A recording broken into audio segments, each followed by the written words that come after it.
We're here today to check out some more cricket. But should we just call it like Cricket Tuesday or something like that? Cricket Tuesday. Cricket Tuesday. Cricket Tuesday. It was repeating itself. Can we just see that? It's so true, though.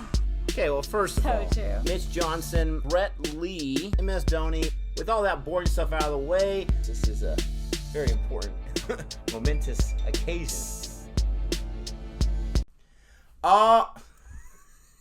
Sorry, I thought you were doing something else. All right, welcome back to Boring Reviews. Nick here. Gabe, the Night Watchman. And we are here for another Cricket Tuesday. Oh, man. You know what? It's been so long. No lag. Time to retire. That was the best one yet. This is our last one ever. Go out on top. So, what are we checking out today, Mr. Gabe? Well, by popular demand. All right? They keep telling us, you guys love tests, you have to do the Ashes. So, we're going to be looking at the 2005 Ashes. 2005 Ashes. I tell you what, we saw a little bit about the Ashes, or learned a little bit about the Ashes in the test, right, on Amazon. And I believe in that Ashes, England retained the Ashes, right? Against Australia? Yes. No, Australia retained it. Oh, no, Australia retained the Ashes, but lost the series. Yeah. But you know, the Ashes is huge, and Nick did a little bit of research on England as a team, and then we did the history of cricket, and we did a little research on the Ashes. What's this Ashes? What's a little bitty trophy like this? Nick, let them know. Tell them what we found out thus far. So we found out also, we learned a lot about the Ashes in our Lindor video too, where he was being hosted around by that cricketer, where basically there was a match where England either got stomped on or they just lost to Australia, and someone wrote in the newspaper like the day cricket died. The day cricket died in England. You might as well just throw that trophy and burn it all up, or the ball, burn it all up, and just put it. It's called the Ashes. It's over. It's done. And so that's where the name came from. Gotta love it. I love that it's not just American media too that's so hard on their athletes and so hard on their sports, because they take it to heart. Like, that's it. Cricket died in England that day. Like, wow, is that serious? They lost to Australia, so Calm it's that down, bad. Big boy, calm down. Now, you mentioned we got a lot of requests for this. None louder or none bigger than our man Azareal, who shows up at just every single stream that we do. If he's awake and we're streaming, for some reason he chooses to hang out with us as we're belly aching constantly. We appreciate that, and we appreciate your persistence. So this is called Hidden Ashes First Test. Now, we know there's a documentary. We're going to get to that later on Cricket for Americans, our other YouTube channel, all about cricket. But we wanted to dedicate the Cricket Tuesday to this first one. And if you guys like it, give us those thumbs up. Let us know in the comment section. Yes, please do the second one and the third one. There's a whole series by this channel. I can't see it right now. Oh, 9 Fernando Torres. He's got all 5 of them, I'm pretty sure. Let us know if you want to check it out. We're going to. But, without any further ado, don't forget to like and subscribe. All that good stuff. Let's go ahead and check it out.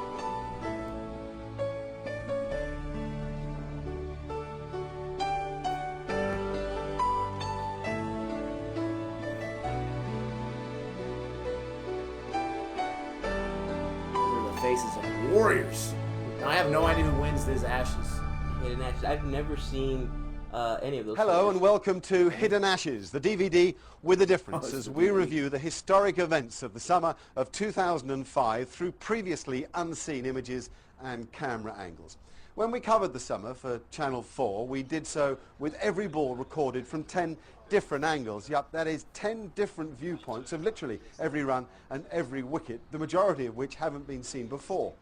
So we've trawled through 150 hours of footage to bring you the very best of the series through new pictures, and it is an extraordinary drama that unfolds.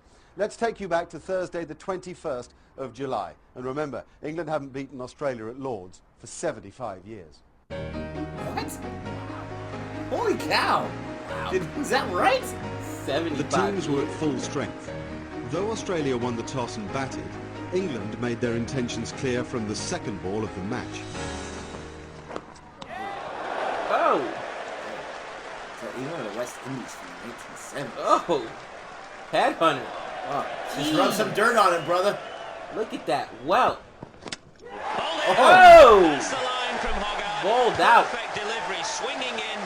And Yes. it's too good for Matthew That's Hayden. what my Barbados Tridents needed today. Ooh. Second time this morning that Harbison has... Wow. Gosh. Leaking, That's cousin. Ponting right there. I was gonna say it's Ricky Ponting, huh? Oh. He's in Whoa. Oh, yeah. Even he knew it. He's like, okay. It is what it is, cousin. Glad it's not me, he says. That's lovely cricket. By heaven, that's a good ball from Stephen Dude, you Harbison. see him, he's in between swings, man. You just took one like that.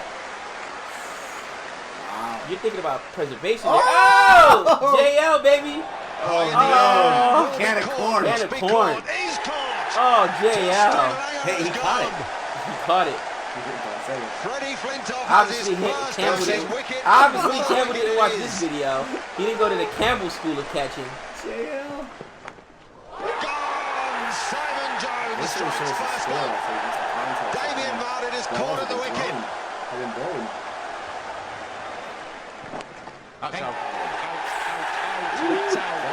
No feet, pitched up. He's gone. Yeah, 6 down, 126. The real key player is out. By 20-3 on the first afternoon of the series, 190 the all out. Australians Wow. had been bowled out for just 190 in 40 overs. 5 wickets for Steve Harmison, 2 each for Andrew Flintoff and Simon Jones. But when it comes to bowling at Lord's, few people have done so more effectively than Glenn McGrath, and he began his spell on the brink of an historic personal The landmark. guy in that one sledging himself, he was going after In that the thing. air, out. Oh. First ball, that's fine. First ball. Golden Golden duck, daddy. Brilliant bowling, a wonderful Oh, no, that's not the delivery as Affleck well. duck. That's a Just golden short duck. of a leg, a little bit of extra bounce. First ball after tee, Glenn McGrath has 500. Wow. Oh, look at that. 510 And history. right there. Wow. That's another edge and gone. Got him. Beautifully. Can you imagine caught trying to by defend Ward, like that? taken Like, okay, very at least I'll low. block it. No. McGrath is It's amongst still them. edges. He is amongst That them, is that's for tough. sure. That was a very good delivery as well. Oh. Wow. We didn't judge the spin right on that, or the trajectory. Michael Vaughan was welcomed to the crease with some old-fashioned Australian bonhomie.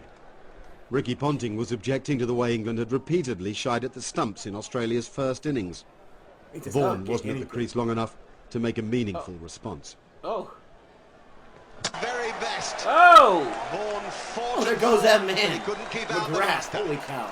Tied in for 3, and McGrath, I don't know that I've ever seen him bowl a better spell. Jeez.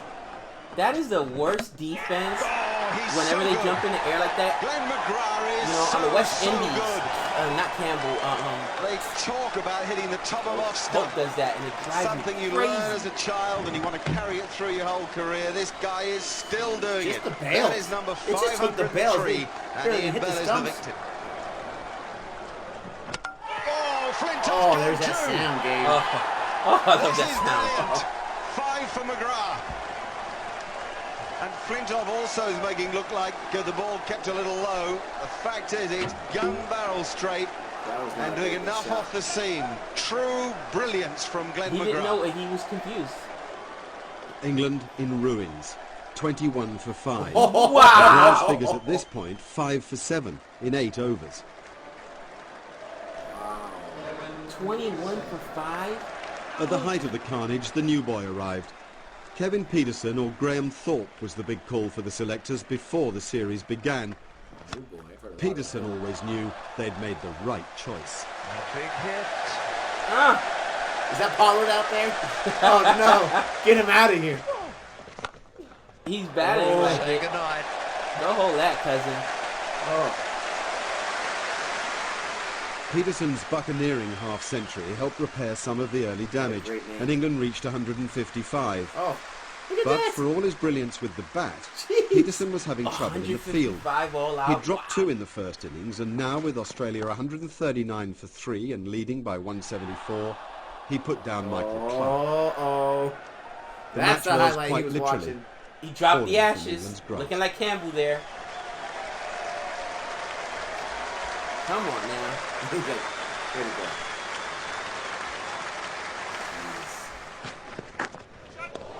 Oh, why?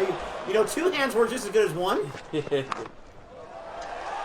Oh my God! Did he catch it? I think it hit the floor. Oh my goodness, 4 of them. Wow! Ooh, 384. Look at his face. He looks almost as pissed as Jimmy England Anderson were was the eventually other set an day. improbable 420 to win. But for a while, Ricky Ponting's men found life unspeakably frustrating.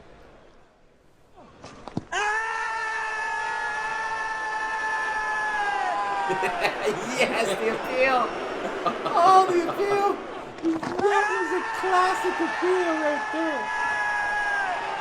I love it. Apparently no DRS. I think that's my favorite sound is the appeal. The no answer appeal. He's like, come on, this time you gotta do it. Give me You a gotta get on finger. your knees. Look at him. That is. It's like, ref, it's not TKR playing. It's not, it's them. It is really well bowled. Wow. And it was a sharp catch. That was ball some of went the most really emphatic quickly. appeal I've ever seen. I That love was it. awesome. Oh, yes. Give me the finger. There you That's go. the slider to end all They sliders. didn't stop looking around and say, no, we're going to call it out ourselves. Oh, that's out. Caught behind. Big Nick trying to smash it through the offside field. A disappointed Flintoff. The game was up for England. 156 for 5 on Saturday night, and though it rained for most of Sunday, the end came with unseemly haste.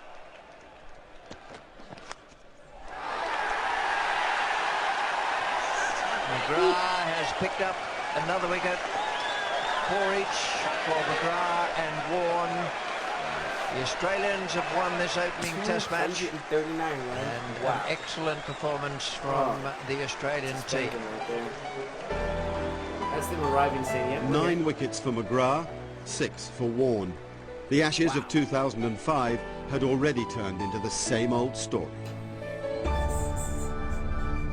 Oh man. Woo. You know, I don't know where to begin. First of all, when they start like that, you feel like, and you're a storyteller yourself, okay? For those of you who don't know, my man Nick is a published author here. You set up a story, and the way they set it up was, you know, you think they're setting you up at the beginning to at the end come through with this huge victory. You know, they haven't won at Lords against Australia for 75 years. 75 years. Apparently now it's 76 In their own backyard. No, 75.2. Oh man, and I'm like, what? You know what I mean? Like, I was expecting England to pull it out because of the way that the narration kind of set it up, Yep. and it didn't happen. I was like, wow. It's building the suspense even more. I honestly have no idea. I have not Googled. Nothing's been spoiled for me. I'm assuming that England wins this Ashes. I'm assuming. Not just a draw, but they're gonna win it outright. But you're right. I mean, it reminds me of the test, the series, right? I mean, just like heartbreak. Oh, there's some positivity. Right. And you're right. I mean, it set it up like, okay, they're gonna take it from them. They're gonna own them. Not 239 runs. You got them 190 all out, and your answer is 155. Wow. We got within 35 runs. That's okay, right? And they go 376. I will tell you that bowling was at, dude, it was just at a premium, man, on both sides. You know what I mean? 155 all out, 190 all out. You saw some great bowling there on some name brands. You know what I mean? Ricky, Ponting, JL popped straight up in the air. Whatever happened to only swing at good balls? Remember now that he coaches, it's okay to leave some. You didn't leave that one, Ricky. You're gonna practice that for 2 hours now. Come on, JL. But man, I think the aggressive bowling, man, was the first thing that I was like, holy, on both sides, England. I mean, Ricky Ponting was leaking, bro. You know what I mean? And you saw the welt on. That's who the was the thing. opener? Like, they set it up with those bouncers and those catching them off guard and getting those legends out. You know, JL as a cricket guy was not a legend. He was a decent player. Obviously, we love him because of the test and because of his coaching abilities. But still, I mean, he's not an easy wicket, right? He's not a walking wicket. He's a battler. He's in a battler. Australia. I mean, Australia was dominant from what I think the 90s, the 2000s especially. Dominant. And this is like them in the middle, in the thick of that. My question is, what happened to these guys? I mean, maybe because we're just new to cricket and we've only seen a few matches. We've seen a few test matches, England versus Pakistan. Of course, England versus my West Indies. We've seen ODI, England versus Ireland.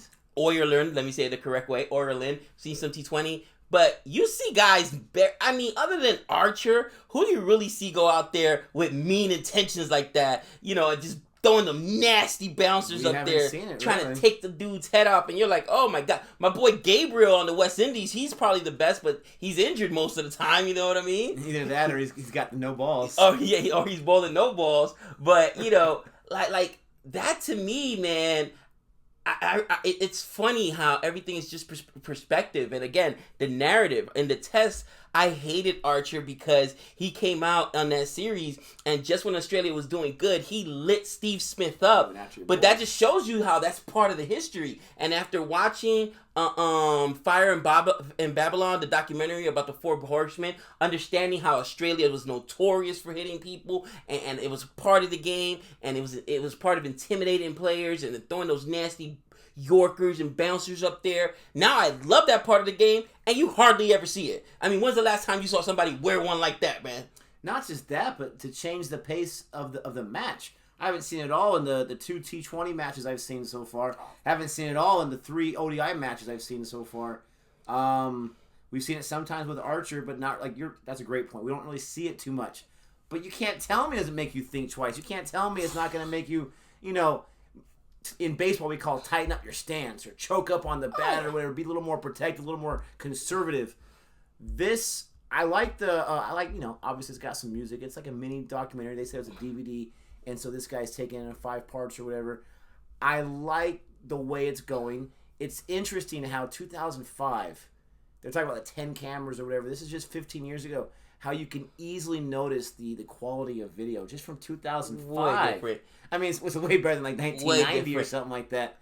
But with that being said, this was still really, really cool for the first test. I wish it would have given us the score for each one. Right. And maybe it wasn't that common in 2005 like it is right now where we get the score at all times. It gives you more context, but 21 for 5? My question is, when did DRS come into it? I think it's a recent development. Because you saw the appeals, and like you said, the appeals were awesome. You know, they were emphatic about it. McGrath and Warren were like, literally like looking at the yelling, and they would not get it. So either there was no DRS, and maybe this is why DRS came into play, because I mean, a couple of those, we're sitting here like, how is that not leg before wicket? Are you kidding me? You know what I mean? Like, you know, there's some bowlers that are going to appeal every time. Who are they saying? Rashid appeals every single time. But you would think, like, you know, I understand it's sportsmanship and it's gamemanship and you want to get that edge. But you would think if the bowler's that emphatic, like, you would think at least the ref would be like, all right, or the umpire, let's at least check it out. Let's at least review it. And exactly. if we check it out and you're wrong, never again, Warren. And maybe they've done that. Who knows? Like you'll get, you know, exactly. Like you'll get blackballed, or you'll get, you know, a reputation as, oh no, this guy just appears everything. You know what I mean? But you're right. If they're that emphatic about it, at least give it a look. And you know what? I think was it in the game earlier today, where I think it was the appeal that actually got the umpire to say, okay, yeah, it was a wicket to get that finger up, because he looked like he was not even. And you heard, who was it on? Wore me down. I'm trying to remember. It was one of the bowlers. Was it? No, it wasn't. It wasn't Holder. It might have been Holder because he got 2 wickets today, but. It was just funny though, because he threw it and he's like, and then finally the umpire's like, or maybe, I don't know, it took that long to travel. Maybe the dude was old. He didn't look that old. Dude, some of the umpires, they love to draw it out. You know, in baseball, you have these crazy little strikeout, you know, motions or whatever, and this guy's just like, in his mind, 1, 1,000, 2, 1,000, 3, 1,000. I mean, who knows? Oh, man, dude, when I was in high school, there was this one umpire. I hated his guts. I hate all umpires, honestly. You know. Know. Somebody in our video said umpire lives matter too, Gabe. But I hate all umpires. But you know how normally they're behind the plate and they'll just like strike or, you know, out, or they'll give it, you know, out. This guy, no, he'd be like right at the plate, bro. You get caught. You. I'm like, bro. Everyone's got to reinvent it. Right man. in your face, and you're like, you think everybody else heard you, bro? You know what I'm saying? I don't think my grandma in the back heard it. You know, so embarrassing. Oh, I hated his guts, man. I personally, and this is talking baseball now, I personally hate the emphatic calls. I understand most people probably like it and the whole drama thing, but it's just like, it's like the umpires are sitting there so bored. Finally, I get to do something. I'm going to spotlight myself on TV and just go crazy with it. It's like, simple, this would have just done fine. Ow. Yeah, you're sure. They always say about the unwritten rules in baseball, right? About not showing up umpires when it's a bad strike. How about umpires not showing you up behind the plate? You know what I mean? Just like, you know what I mean? Like, okay, it's a strike. I get it. No. Sometimes you go, ah! And I'm like, that's not strike. And then, like, the guys on the field, like, they take 3 or 4 steps and they do the whole motion. It's like, you can just do it with your 2 feet planted and just say, ow. Dude, it used to drive me crazy. And it's funny because you'll see them go all crazy, go out, and then they just turn around and walk away. Calmly. Oh, man. We are way off track. Thanks for checking us out. Remember, if you want us to do the second match for next week's Cricket Tuesday, then let us know in the comment section. We want to adhere to your request. Thanks so much, Azareal, and everyone else that's requested this. Don't forget to like and subscribe. And until next time. Ah! Knew it was coming.